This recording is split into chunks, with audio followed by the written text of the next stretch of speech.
안녕하세요. 저는 막 60대 후반이 된 이제 할머니 소리가 살짝 익숙해지려고 하는 한 여성입니다. 날씨가 아직 많이 춥죠. 제가 일하고 있는 사무실에서 따뜻한 모과차 한 잔을 우려 마시며 다른 분들의 사연을 듣다가 문득 제 이야기를 해보고 싶어 이렇게 사연을 풀어내봅니다. 하나뿐인 아들을 잃고 구박을 받았던 이야기인데요. 용기 내어 작성하는 만큼 끝까지 들어주신다면 좋겠습니다. 저는 보수적인 촌동네에서 자라 중학교까지 학업을 마치고 옆 동네에 살던 남편과 중매로 혼사를 맺었습니다.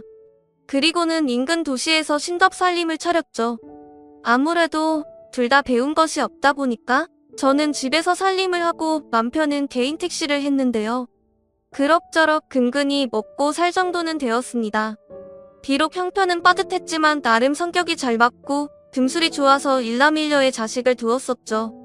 아이들은 다행히도 구김살 없이 씩씩하게 잘 커주었습니다.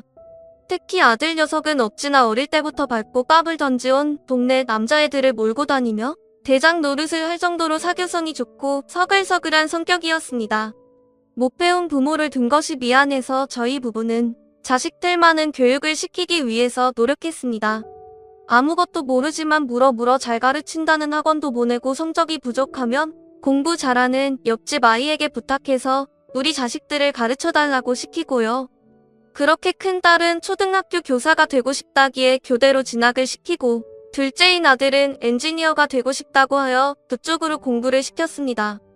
그럭저럭 사람들이 이름 대면 아는 대학에 조선해양공학과를 졸업한 아들은 들으면 와 하는 전문직은 아니었지만 열심히 일하면서 먹고 살 걱정들은 없는 직업이라 고생한 보람이 있는 것 같아 뿌듯하더군요.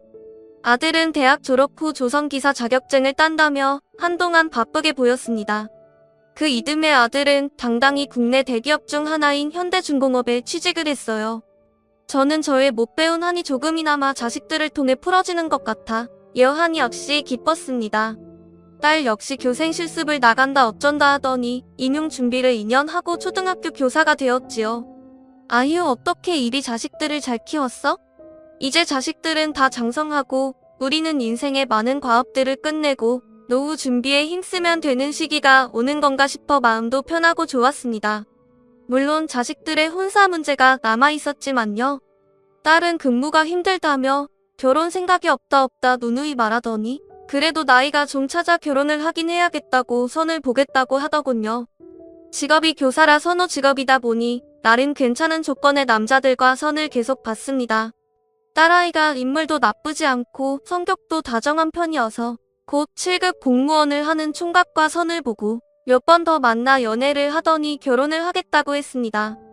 그렇게 장녀인 큰딸의 혼사를 정신없이 치르고 이제 아들만 장가 보내면 되겠다 싶어 우리는 차만 아가씨 어디 없나 하면서 눈에 불을 켜고 찾아다녔죠.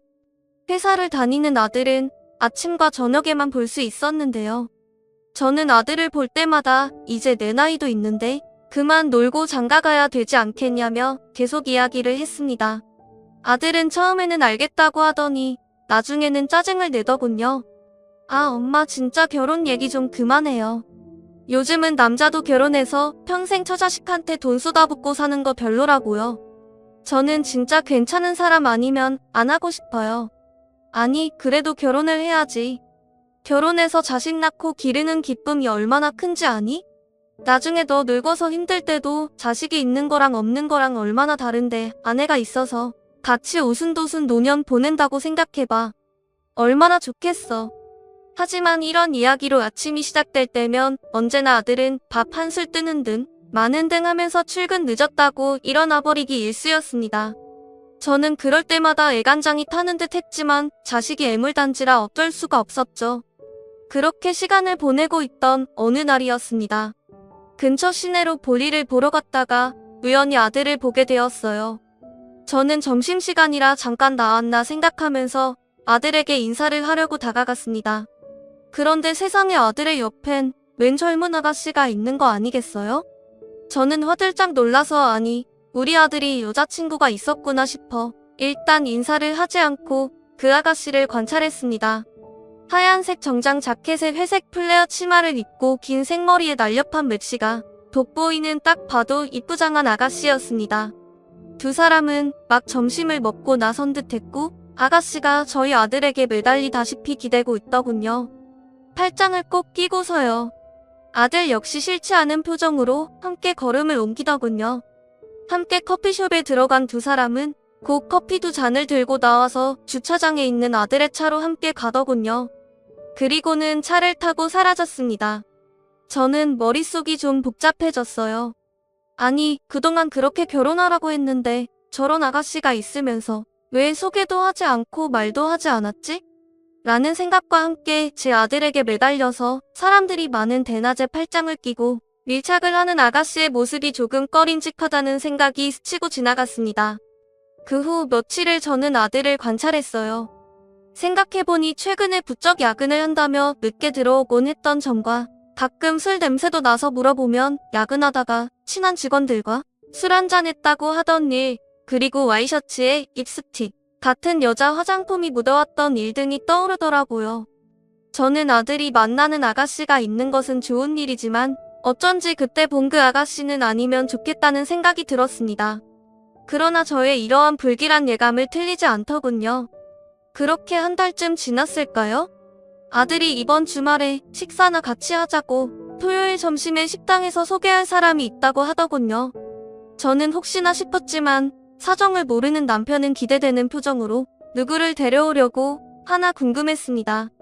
우리는 그렇게 아들이 소개한다는 여자친구를 갈빗집에서 기다리고 있었어요. 끼익 하고 가게 문이 열리고 젊은 여자 한 명이 들어오더군요. 바로 제가 본 그 아가씨였습니다. 오늘은 아이보리색 블라우스에 검정 치마로 단정하게 입고 있더군요. 제대로 앞모습을 보니 상당한 미인이었습니다. 남자라면 누구나 혹할 만한 얼굴이었죠. 다만 치켜 올라간 눈매 때문에 여우상이라고 할 수 있었는데요. 저는 그 눈매가 썩 마음에 들지는 않았습니다. 흔히 말하는 눈웃음 친다는 그런 눈이었거든요. 아이고 반가워요. 우리 애가 여자친구를 데려온 게 처음이라 이거 참 감회가 새롭네요. 어서 와요. 남편은 예쁜 아가씨가 들어오자 어쩔 줄 몰라 하면서 아들과 아가씨를 번갈아 보며 흐뭇해 하더군요. 아가씨도 싹싹하게 인사를 하며 저희에게 여자친구라고 소개를 했습니다. 저는 뭔가 설명할 수는 없지만 계속 껄끄러운 기분과 내키지 않는 기분이 들었어요. 그래도 큰 이유도 없는데 자리를 박차고 나갈 수는 없어서 어찌저찌 식사를 하고 있었죠. 둘은 입사 후 회사에서 직원으로 만났다고 합니다. 아가씨는 제 아들과는 달리 계약직으로 사무직을 보는 격리라고 했고 2년째 대학을 나왔다고 하더군요. 나이는 제 아들보다 4살이 어렸습니다. 둘 다 들어온 지 얼마 안 되다 보니 같은 신입끼리 오며 가며 이야기도 나누고 회식도 하고 하면서 동지의식으로 친해졌다고 하는데 이렇게 되었다가 만난 지 6개월 가까이 된다고 했습니다. 아직 6개월밖에 안 되었다니 오래된 사이는 아닌 것 같아 은근히 마음이 놓이더라고요. 근데 이어진 아들의 말은 그야말로 청천벽력이었습니다. 아들이 오늘 이렇게 소개하는 것은 이 친구와 결혼을 하고 싶어서라고 폭탄 선언을 하는 것이었어요. 뭐? 결혼? 네? 엄마, 아빠. 나이도 찼고 전 사람이랑 가정 꾸리며 살고 싶어요. 엄마도 결혼 노래 부르셨잖아요. 소원 성취하셨네요. 아들은 싱글벙글하며 저를 놀리는데 저는 많이 놀랐지만 일단 그 자리에서는 표정을 드러내지 않으려고 했으며 아가씨의 사정이나 상황에 대해서 이것저것 물어봤습니다. 들어보니 집안 형편은 저희 집보다 더 쪼들리는 집인 것 같았어요. 그래도 우리는 아들 내 전세금이라도 해줄 돈이 있었지만 결혼 준비를 하게 되어도 아가씨는 자신이 모은 돈 300만 원 말고는 아무것도 해올 형편이 안 된다고 했으니까요. 모은 돈이 300만 원이라니? 아무리 월급이 적어도 그렇지 어째 저렇게밖에 돈을 못 모았을까? 혹시 사치라도 있는 건 아닌가 싶어 한숨이 흘러나올 것 같았습니다. 그런데 제 표정을 알아챘는지 제가 돈은 없지만 그래도 결혼하면 내조 잘하고 아이 잘 키우면서 잘 살아볼게요. 허락해주세요, 어머님. 게다가 아가씨는 아직 학교를 다니고 있는 동생도 2명이나 있다고 했습니다. 허나 제가 돈은 없지만 결혼하면 부모님 잘 모시겠다고 잘 부탁드린다고 하더라고요. 남편은 뭐가 마음에 드는 건지 연신 고개를 끄덕이며 그래 알았다 하며 벌써 며느리 대접을 하고 있었고 아들은 흐뭇한 표정으로 아가씨를 보고 있더군요. 저는 아들 가진 나의 욕심 때문에 이런 찝찝한 기분이 드는 건지 아니면 진짜 이 아가씨가 좀 문제가 있어 보여 그런 것인지 제 기분이 너무 별로라서 당황스러웠습니다. 아들이 여자친구를 데려오기를 그렇게 기대했는데 왜 이렇게 기분이 바닥인지요. 그날 집으로 와서 저는 결국 아들에게 못 참고 터뜨렸습니다. 저기 아무래도 그 아가씨는 내가 보기에 너랑 너무 안 어울리더구나? 너 처자식한테 돈 퍼붓는 거 싫다며 그거 다 감당할 수 있겠니? 엄마는 마음에 안 든다. 그냥 잘 헤어지고 다른 사람이랑 선을 좀 보면 어때? 엄마가 참한 아가씨로 한번 알아볼게. 마침 엄마 친구 중에 너 중매 서주겠다고 한 사람이 있었어. 그래 엄마가 오늘 그 아줌마한테 전화해볼게. 엄마 아니 그게 무슨 말이야. 오늘 밥까지 다 잘 먹고 와서 이제 와서 무슨 파혼하라고? 아들이 버럭 소리를 질렀어요. 그렇게 크게 저에게 소리를 지른 건 처음이었던지라 남편도 당황했어요.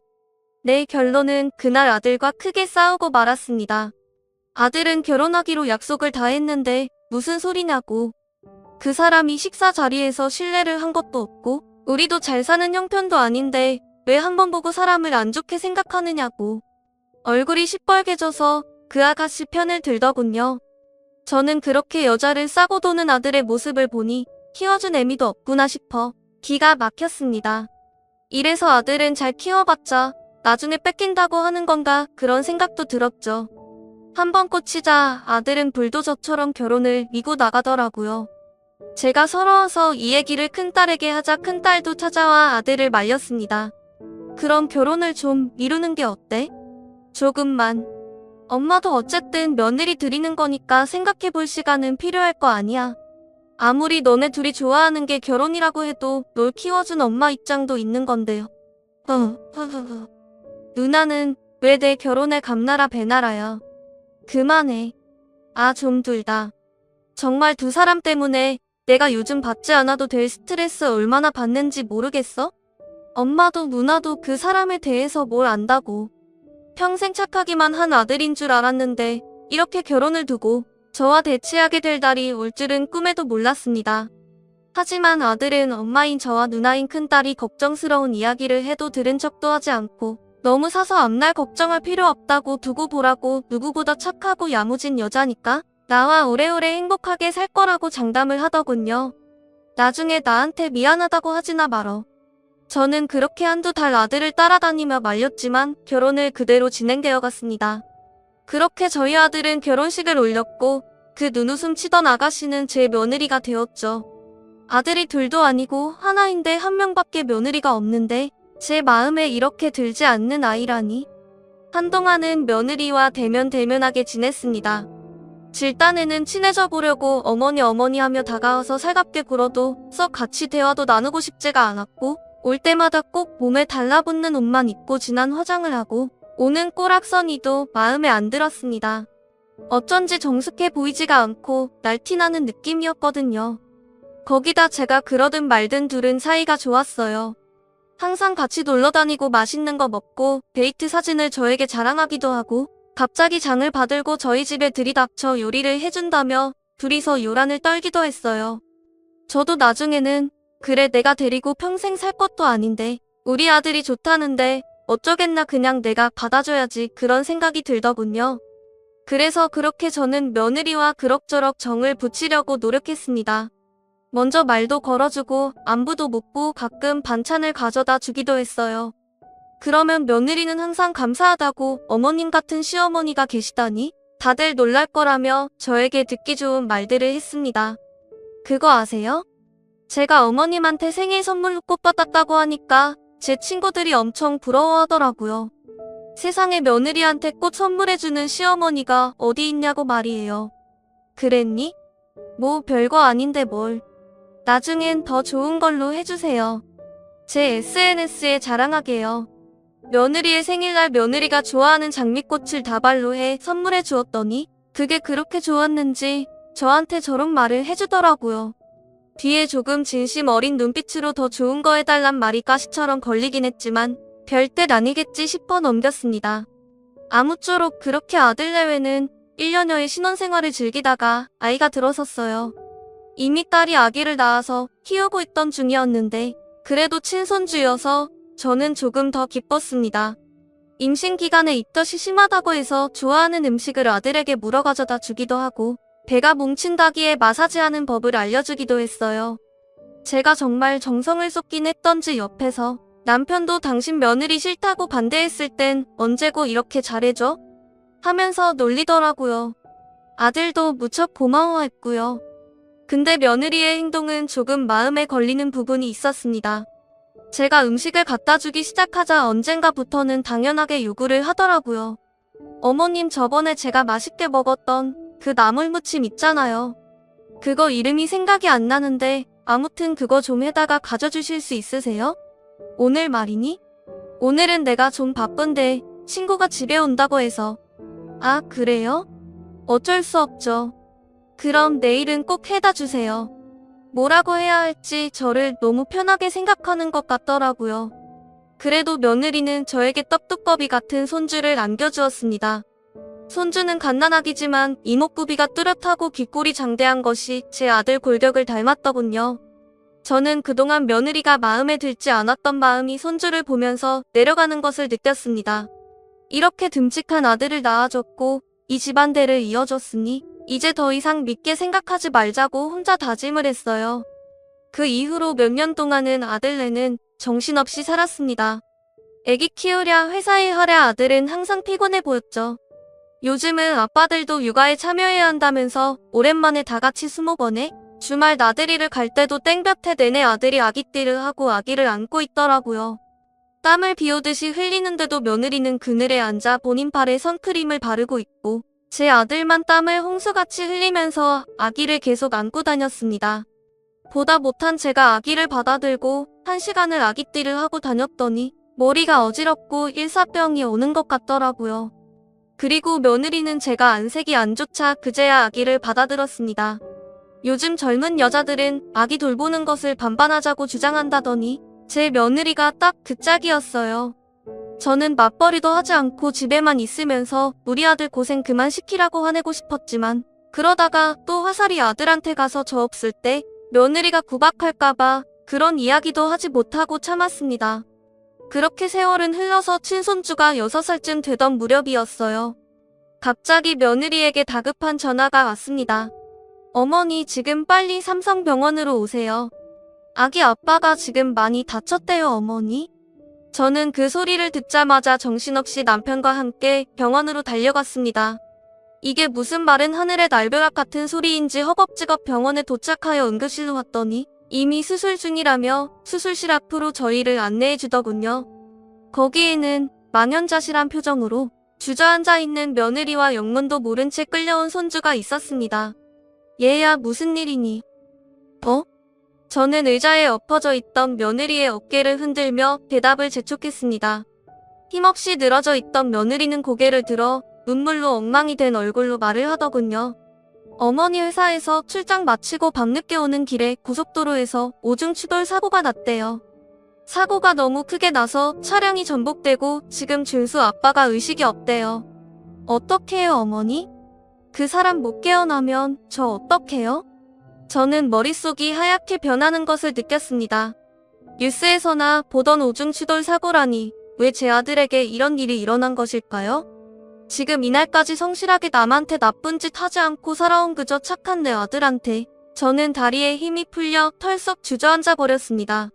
아무 말도 할 수가 없고 눈물만 줄줄 흘렀습니다. 이상하게도 아들이 태어났던 순간 첫동아리를 하며 내 품에 안기던 그 따뜻한 느낌과 또 아들이 유치원에 가던 날과 중학교 고등학교를 거쳐 군대에 간다고 늠름하게 말하던 날등 아들과 함께한 시간들이 파노라마처럼 쫙 펼쳐지면서 눈물이 계속 샘솟아났습니다. 마치 이제 아들과 이별을 준비하라고 누군가 알려주는 것처럼요. 그렇게 저는 제 인생에서 가장 끔찍한 경험을 하게 되었습니다. 제 아들이 저보다 먼저 죽는 경험을요. 자식은 부모를 흙속에 묻고 부모는 자식을 가슴에 묻는다고 하던가요? 저와 남편은 끔찍한 고통과 깊은 슬픔으로 몸부림쳤습니다. 아들이 수술 중 사망했다고 말하는 의사 선생님의 목소리도 잘 들리지 않고 그 순간에 제가 무엇을 했는지, 어떤 정신으로 어떻게 서 있었는지 지금 와서 생각해보면 아무것도 제대로 떠오르지 않아요. 마치 남의 일을 보는 것처럼 계속 실신했다가 깨어나고 또 실신했다가 깨어나는 것을 반복했습니다. 깨어나면 링게를 맞고 있었고 또 잠이 들면 아들 꿈을 꾸었고요. 저는 그렇게 산송장처럼 아들의 장례식까지 다 치르고 나서야 겨우 지금이 몇 시구나, 오늘이 며칠이구나 정도를 분간할 수 있는 정신이었습니다. 나중에서야 들은 이야기지만 제가 거의 미친 사람처럼 아무것도 분간하지 못하고 호소리를 하고 계속 쓰러져 있어서 장례 고모고 남편과 딸이 도맡아서 했다고 하더군요. 그렇게 저는 자식을 앞서 보낸 부모가 되어 산 것도 아니고 죽은 것도 아닌 상태로 지내게 되었습니다. 조금이라도 좋은 것을 보거나 좋은 것을 먹으면 아들 생각이 나서 견딜 수가 없었어요.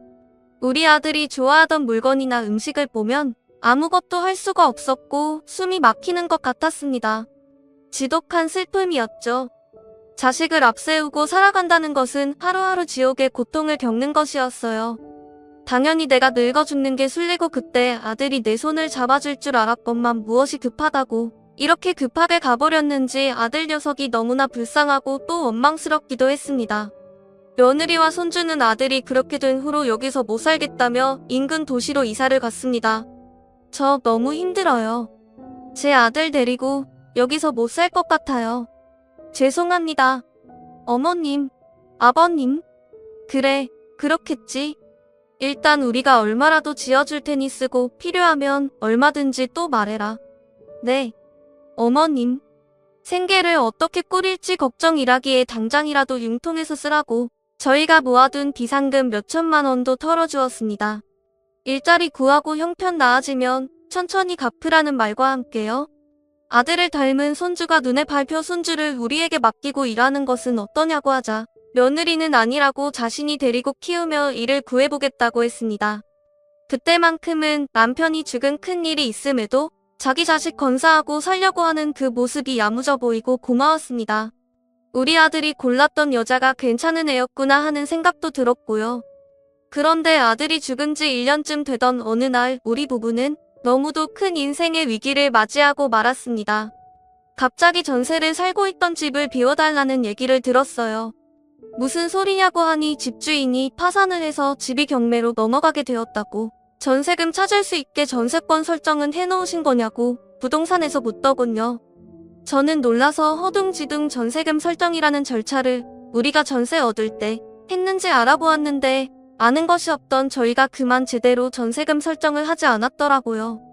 그래서 다급하게 부동산을 붙잡고 이거 어떻게 되는 거냐고 묻자 이렇게 되면 돈을 받는 게 후순위로 밀리게 되며 전세금을 찾을 수 있을지 없을지 알 수 없다고 죄송하다고 하는 것이었습니다.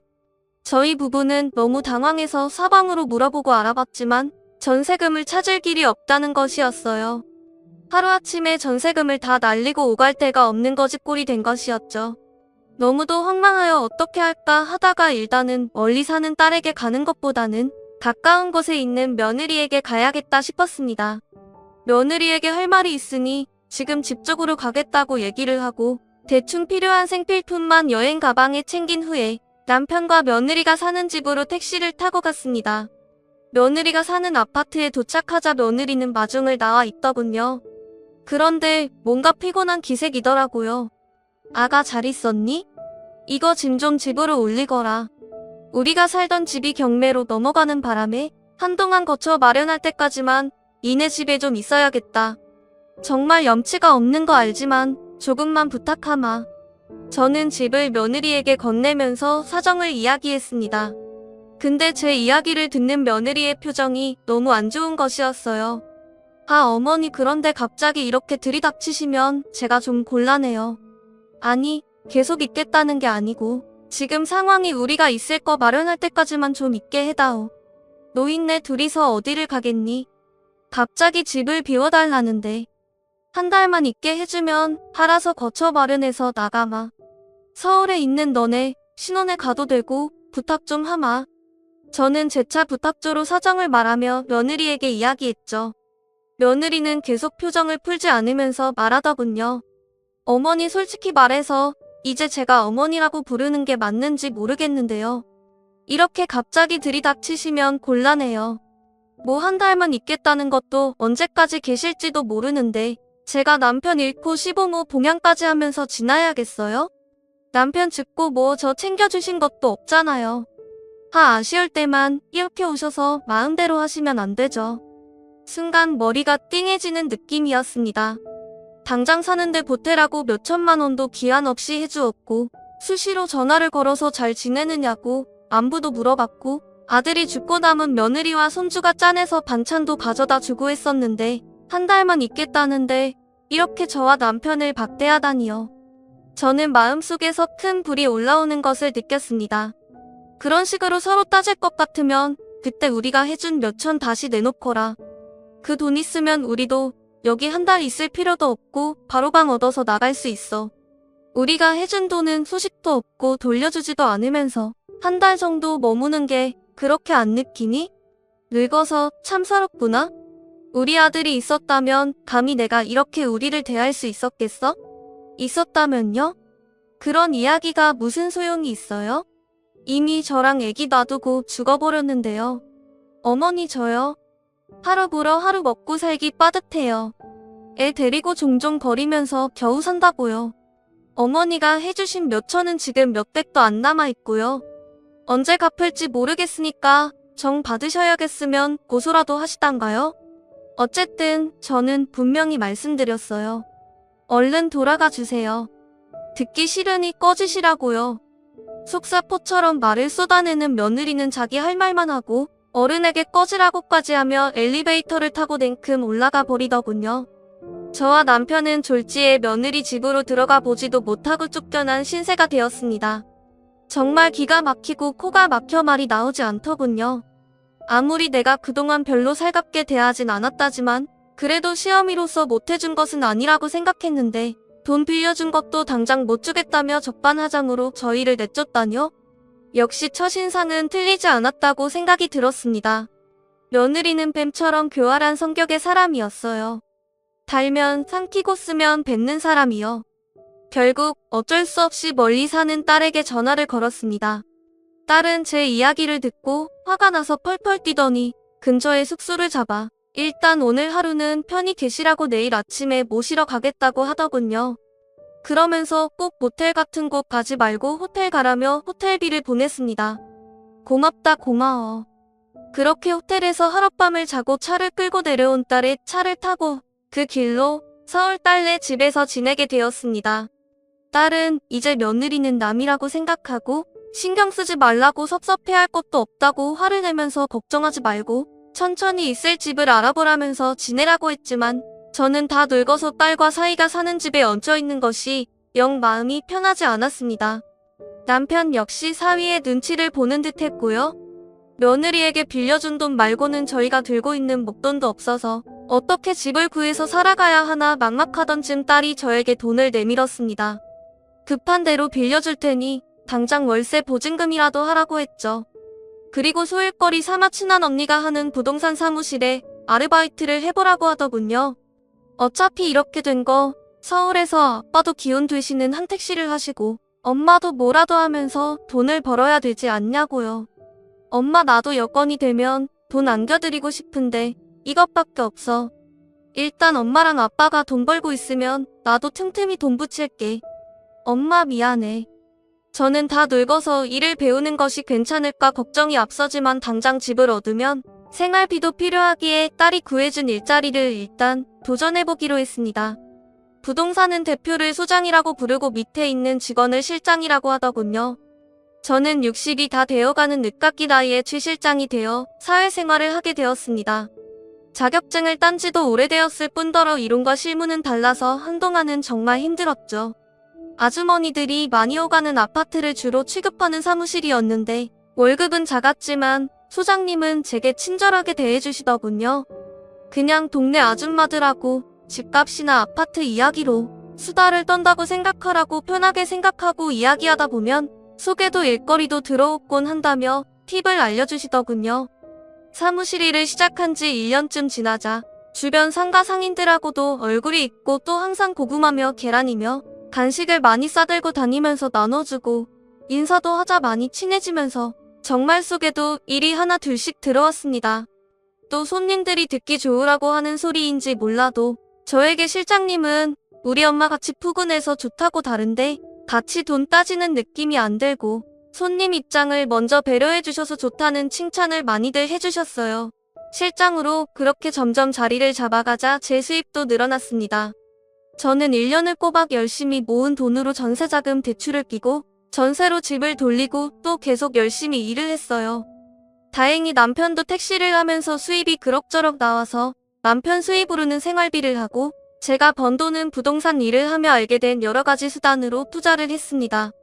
분양권에 투자하기도 하고 또 경매하는 곳도 가보고 괜찮은 상가나 아파트가 있다고 하면 임장도 다니면서 지금은 돈이 없어도 돈이 생긴다면 할 수 있는 소액 투자 위주로 많이 발품을 팔았습니다. 남편은 나이 들어 이렇게 택시 일을 할 줄 몰랐지만 그래도 이렇게 목숨 유지하며 살 수 있게 된 게 얼마나 다행스럽냐는 말을 하곤 했어요. 그만큼 사는 게 퍽퍽하고 아등바등 힘들었으니 그런 말을 하며 위안을 했던 거였죠. 그러던 어느 날 남편이 저에게 공인중개사 시험을 보는 게 어떻냐고 권유하더라고요. 당신 부동산 쪽으로 더 공부하고 싶다며 늦기 전에 지금이라도 하는 게 나아. 그건 그런데 엄두가 안 나요. 내가 이 나이에 할 수 있을까? 녹록지 않은데. 하고 싶으면 해. 늦어지면 정말 힘들어. 남편 말이 맞았어요. 어차피 시험을 볼 거라면 조금이라도 더 젊을 때 보는 게 나았으니까요. 무섭지만 어차피 해야 할 일이라면 주저하지 말기로 결정했죠. 여태껏 살아오면서 깨달은 게 하나 있다면 시간이란 건 무한정 주어지는 게 아니라는 거였으니까요. 인생은 늘 예상치 못한 변수들로 가득한데 그것을 대비하지 않으면 그대로 무참히 주저앉을 테니까요. 제가 자격증을 따면 분명 돈을 버는데 도움이 될 거고 그래야 노후 준비도 할 수 있을 거니 결심을 했답니다. 그래서 늦은 나이에 공인중개사 시험을 준비했어요. 역시나 1차와 2차로 이루어진 시험은 결코 녹록하지 않았습니다. 60이 다 된 나이에 독서실에서 1차 민법 공부를 하고 있자니 어찌나 눈물도 나고 온몸이 쓰시던지요. 그래도 저는 이 시험이 내 인생의 마지막 시험일 수도 있다. 최선을 다하자는 각오로 시험 공부를 했습니다. 당신 대견해. 오늘 힘들었지? 남편이 가끔 고생한다며 제 어깨를 주물러주고 의지가 된 턱에 그래도 하루하루 버텨나갔던 것 같아요. 그리고 그렇게 3년 만에 고생 끝에 겨우 떡거리 점수로 자격증을 취직했어요. 정말 인간 승리가 아닐 수 없었죠. 여보 정말 꿈만 같아요. 수고했어 정말. 그날 남편과 조촐하게 축하 파티를 했는데 얼마나 기분이 좋았는지 모릅니다. 그리고 오랜만에 조용한 분위기에서 남편과 아들 이야기를 이어가게 되었어요. 가슴에 한으로 남은 내 아들 그리고 내 손주. 그날 사진을 붙들고 얼마나 울었는지 몰라요. 며느리는 그렇게 저희를 내쫓은 후 단 한 번도 연락하지 않았습니다. 사실 제가 손주가 너무 보고 싶어서 연락한 적이 있었어요. 사진 한 장이라도 보내달라는 부탁이었는데 며느린 그 말에 코웃음을 치며 이러더군요. 어머님, 아니 아줌마 정말 끝까지 이러실 거예요? 제 아들이에요. 아줌마 손주가 아니고요. 더 이상 저희 사는 거에 관심 끄세요. 도와달라고 하지도 마시고요. 저 자선사업가 아니에요. 제 아들 먹여 살리기도 바쁘다고요. 아 진짜 거지 같은 노인네가. 그 말만 남기곤 전화를 획 끊어버렸습니다. 그 전에 번호 바꿀 거라는 말도 덧붙이면서 말입니다. 아마도 저희가 자기한테 또 도움을 요청하려 전화했다고 생각한 모양이었어요.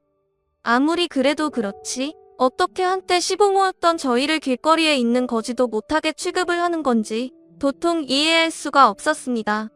남편한테는 차마 가슴 아파할까 말도 못하겠더라고요.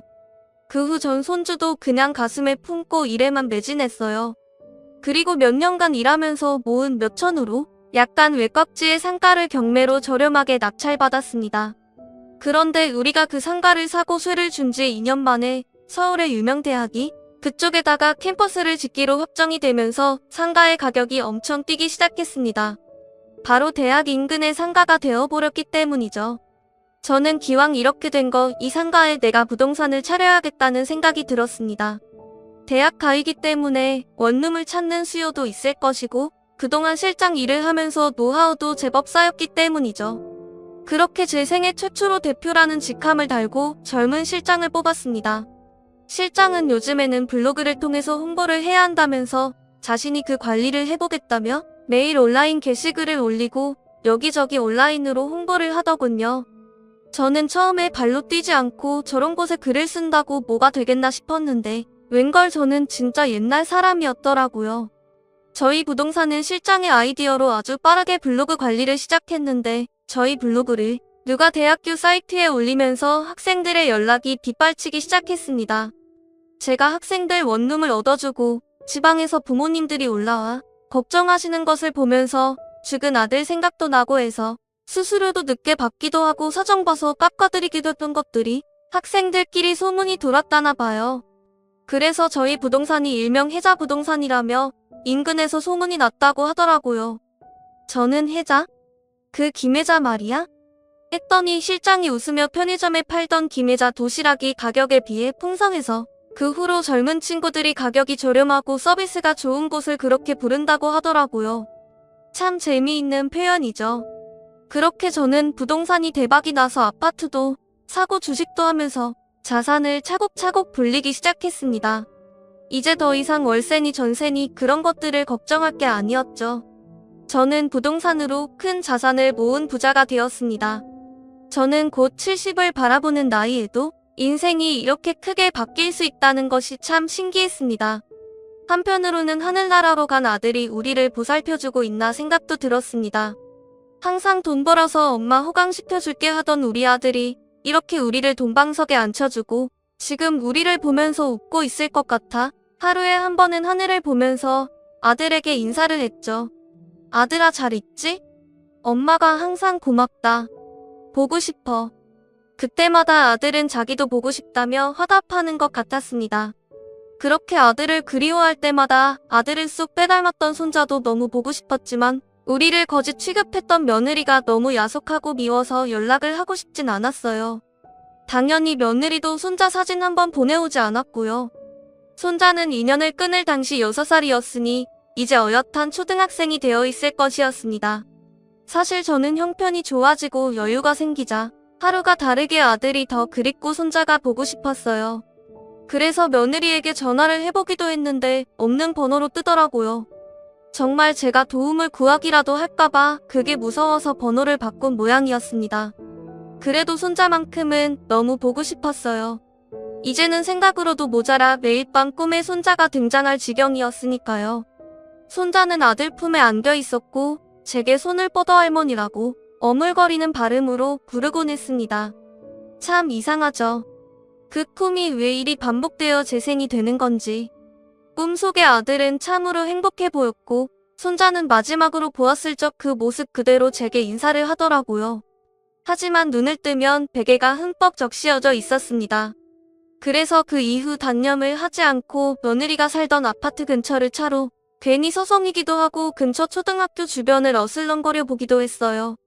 어느 학교를 다니는지 여전히 그곳에 살고 있는지 아무것도 모르지만 그래도 그냥 혹시나 마주쳐질 수도 있지 않을까 그런 기대를 하면서 말이에요. 그렇게 한 달에 몇 번을 며느리가 살던 동네 인근으로 내려가 서성이던 어느 날이었습니다. 아, 이거 나요. 아저씨 왜 이래요? 근처를 배회하다가 목이 말라 편의점을 찾아 들어가려던 참이었어요. 편의점 안쪽에서 아이가 소리를 지르는 소리가 들렸습니다. 그 목소리는 어쩐지 낯익은 것이었어요.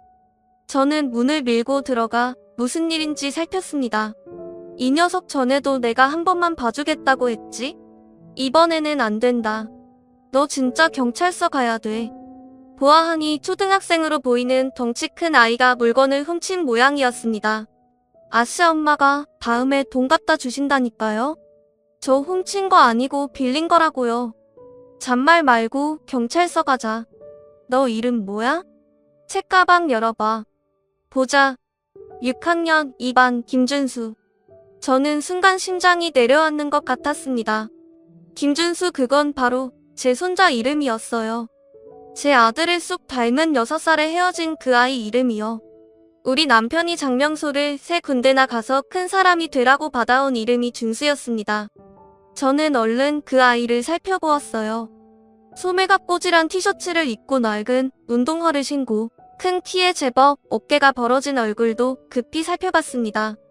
쌍꺼풀이 없는 눈에 남자치고 도톰한 입술 그리고 오른쪽 뺨의 작은 점. 우리 아들을 닮은 그 얼굴은 무려 7년 만에 보는 제 손자였습니다. 저는 너무 놀라서 제 손자에게 달려가 멱살을 잡고 있는 사장님의 손을 떼어냈어요. 사장님 아직 초등학생인데 얘한테 이러시면 안 되죠. 이 학생 먹고 싶은 거 제가 고르라고 했어요. 제가 돈 다 낼 테니 이 아이는 그만 보내주세요.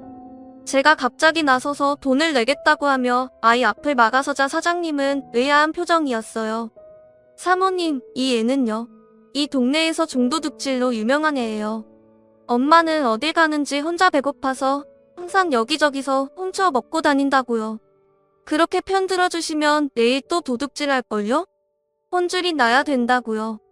저는 편의점 사장의 말을 듣자 정신이 아득해지는 것을 느꼈습니다. 며느리에 대한 분노가 치밀어 올랐어요. 혼자 아이 키우며 열심히 살겠다더니 이곳이 이딴 식으로 애를 키워? 우리 집 귀한 자손을 이렇게 중도둑질을 하게 만들어? 저는 분기탱천해서 사장님께 이야기했습니다. 지금 누구 보고 좀도둑 어쩌니 저쩌니 하는 거예요? 이 아이는 제 손자라고요. 정말 못하는 소리가 없으시네요.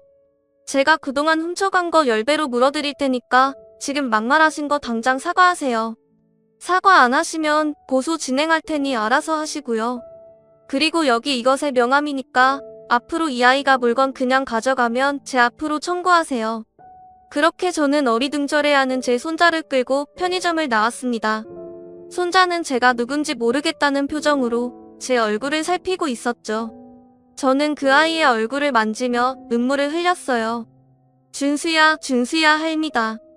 할미야, 옆 동네 살던 할미 기억 안 나? 너 5살 때 할미랑 놀이동산 가서 솜사탕도 사 먹고 그랬잖니? 할미가 장난감 로봇도 사주고 같이 기차도 탔었잖아. 할미 기억 안 나? 세상 떠난 이 아빠 엄마란다. 아이고, 우리 강아지. 그래, 지금껏 어찌 지냈어? 할미는 매일매일 우리 강아지가 보고 싶었어. 너무너무 보고 싶었어. 아가야, 어디 얼굴 좀 보자. 아이고, 많이 컸네 이놈아. 저는 저를 보며 눈을 골리는 손자를 그렇게 얼싸안고 기쁨의 눈물을 철철 흘렸습니다. 많이 자란 내 손자는 우리 아들의 얼굴을 더 많이 닮아 있었어요. 저는 준수를 데리고 차에 태워서 남편과 살고 있는 집으로 데리고 갔습니다.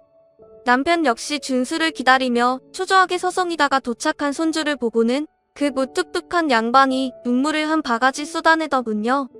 마치 죽은 우리 아들 녀석이 살아 돌아온 것처럼요. 그렇게 한우를 구워 먹이고 그동안 어떻게 지냈냐 이야기를 하며 오랜만에 생기 있게 저녁 식사를 하고 있던 차였습니다. 쾅쾅 문 두드리는 소리가 들리더라고요. 우리 준수 여기 있어요? 날카로운 여자의 목소리가 울리더군요. 바로 저희와 연을 끊었던 며느리의 목소리였습니다. 준수를 데려오면서 엄마한테 할머니 집에서 며칠 있다가 가겠다고 전화를 했더니 주소를 문자로 달라고 해서 줬었는데 그새를 참지 못하고 달려온 모양이었어요. 저희가 손주를 어떻게 할 것도 아닌데 말이에요. 도어락을 풀어주자마자 며느리는 시뻘개진 얼굴로 들이닥쳤습니다. 아니, 애를 말도 없이 어떻게 알고 데려가신 거예요? 정말 너무들 하시네요. 저 좀 살게 네이버로 두라고 했잖아요. 아니, 이게 저기 어머니? 화가 나 소리를 지르던 제 며느리는 문을 열고 보이는 60평대 아파트의 넓고 깔끔한 모습, 그리고 그 안을 가득 채운 고급 가구들의 크게 놀란 모습이었습니다. 갑자기 언성을 낮추더니 두리번 집안을 부산스럽게 살피더군요. 저는 새삼 정이 떨어지는 것을 느끼며 오랜만에 보는 며느리에게 침착하게 말했습니다. 어서 오너라. 오랜만이지? 잘 지냈니? 아, 네? 저기, 여기가 혹시 어머니 일하시는 집인가요? 일하는 집? 무슨 헛소리냐? 내 돈으로 산 내 집이지. 내가 무슨 늙음하게 가정부라도 하고 사는 줄 알았니? 아, 근데 어떡해. 제 핀잔의 며느리는 그제야 정신이 드는지 제 옷차림이며 남편 옷차림새 등을 살피는 것이었어요. 그러더니 단박에 표정을 바꾸더라고요. 어머, 어머님, 아버님, 그동안 인사 못 드리고 죄송합니다. 제가 애 키우면서 혼자 일을 하다 보니까 사는 게 뻑뻑해서요. 잘 지내셨죠? 건강은 어떠세요? 먼저 연락을 드렸어야 했는데 제가 폰번호도 바뀌고 해가지고 죄송해요. 너무 뵙고 싶었어요. 순간 토할 것 같이 속이 역겨웠지만 저는 애써 웃으며 말했습니다. 아가, 마음에 없는 소리 안 해도 된다. 마침 왔으니 잘 됐구나. 우리 준수를 그동안 아주 훌륭하게 잘 키웠더구나. 우리 손주가 동네에서 아주 유명하던데 내가 그동안 잘 키웠으니 이제 내가 좀 걷어볼까 하는데 내 생각은 어떠니? 뭐라고요? 어머님이 왜 제 아들을? 어머님이 그래도 어미한테서 자식 뺏으려 하시면 안 되죠. 아니, 자식을 뺏고 싶으시면 차라리 저희 잘 살 수 있게 도와주세요. 그게 나아요. 제 말에 며느리는 움찔하더니 그때부턴 기를 쓰고 아부를 해대기 시작했어요. 사느라 바빠서 그랬던 것이지 그냥 동네 장난꾸러기인데 그런 것이라고. 제가 잘 챙기고 있었다고. 이제 와서 부모님께서 돌보시기는 힘드시지 않겠냐고. 아이도 엄마랑 있는 것이 낫다는 등 계속 횡설수설하며 억지 웃음을 짓고 땅을 뻘뻘 흘리는 것이었습니다. 그야말로 혼자 원맨쇼였죠. 그러면서 생활비 명목으로 돈을 요구하는데 기가 찼습니다. 며느라, 한때 정을 생각해서 내가 마지막으로 말 한마디만 하마. 손주에 관한 모든 권리를 우리한테 넘기고 넌 뒤로 물러서라. 이제 우리가 우리 핏줄 건사하고 번듯하게 교육시키고 대학도 보낼 테니까 그렇게 알아. 하늘에 있는 아들도 그걸 바랄 거다. 안 돼요. 어머니, 말도 안 되는 소리 하지 마세요. 그이가 왜 그걸 바라겠어요? 아들 데려가는 건 안 돼요. 절대. 차라리 돈을 내놓으시라니까요. 며느리의 달라는 말은 내놓으란 말로 바뀌었어요. 그리고 저는 그 말에 속이 다시금 부글부글 끓는 게 느껴졌습니다. 사실 저는 며느리가 오기 전 손주한테 들은 것들이 있었습니다. 며느리가 얼마나 아이를 방치했는지 글쎄 손주가 울먹이면서 이런 말을 하는 것이었어요. 엄마한테 남자가 한 명 있는데 그 남자랑 놀다 오느라 자기는 밥도 안 챙겨주고 그냥 나간다는 것이었습니다. 자기한테는 관심이 하나도 없고 배고프면 계란 후라이 하나 구워주고 나가는데 어떤 날은 쫄쫄 굶어 기력 없이 누워있던 날도 있었답니다. 세상에 그 말을 듣고 얼마나 기가 막히던지 경을 칠 노릇이었습니다. 그래서 제가 남편에게 손주를 데리고 방에 들어가 있으라고 한 다음 며느리만 나오게 해 카페로 향했습니다. 그 점들을 들먹이며 그대로 말하자 며느린 말을 잊지 못하더라고요. 내가 남자랑 놀아나느라 애는 방치해두고 써돌아다녔다는데 내가 애한테 들은 소리가 있는데 이제 와서 엄마 노릇이 하고 싶니? 어머니 그건 어머니라고 부르지 말라 하지 않았어? 아줌마라고 했잖니? 그거 다 잊은 거야? 고제 까먹은 거야? 널 보면 내가 인간이 얼마나 무서운 존재인지 새삼스레 다시 알게 된다. 좋은 말로 할 때 내 손주 포기해라. 넌 그냥 네 하던 대로 자유롭게 살아. 며느리는 크게 충격을 받은 듯한 모습이었어요. 저는 좋게 말할 때 나가지 않으면 내가 가진 재력으로 평생 너를 괴롭히겠다고 조용히 물러나라고 한 번 더 말하면서 일어서려 했습니다. 근데 며느리가 갑자기 사람들 다 보는 앞에서 무릎을 꿇으며 울더라고요. 어머님 제가 그때 사는 게 급해서 너무 막막해서 그랬어요. 저희도 살기 어려우니까 그래서 그랬던 거예요. 어머님 노여움 푸시고 한 번만 저희 걷어주세요. 그 제가 만난다는 그 남자도 제가 마음이 너무 힘드니까 그래서 잠깐 만난 거지. 그 남자랑 평생 산다거나 그럴 생각 없어요. 정말이에요. 며느리는 지금 만나는 남자도 당장 정리를 하겠다며 저에게 울고불고 사정을 하는데 그 꼴도 보기가 싫었습니다. 그래서 저도 모르게 앞에 있던 물잔을 들어 며느리 얼굴에 부어버렸어요. 이제 내가 꺼질 차례야. 어서 꺼져. 며느린 물을 맞고서야 정신이 차려진 건지 아무 말 없이 흐느끼더라고요. 그 후로 저희 가족은 준수와 함께 즐겁게 지내고 있습니다.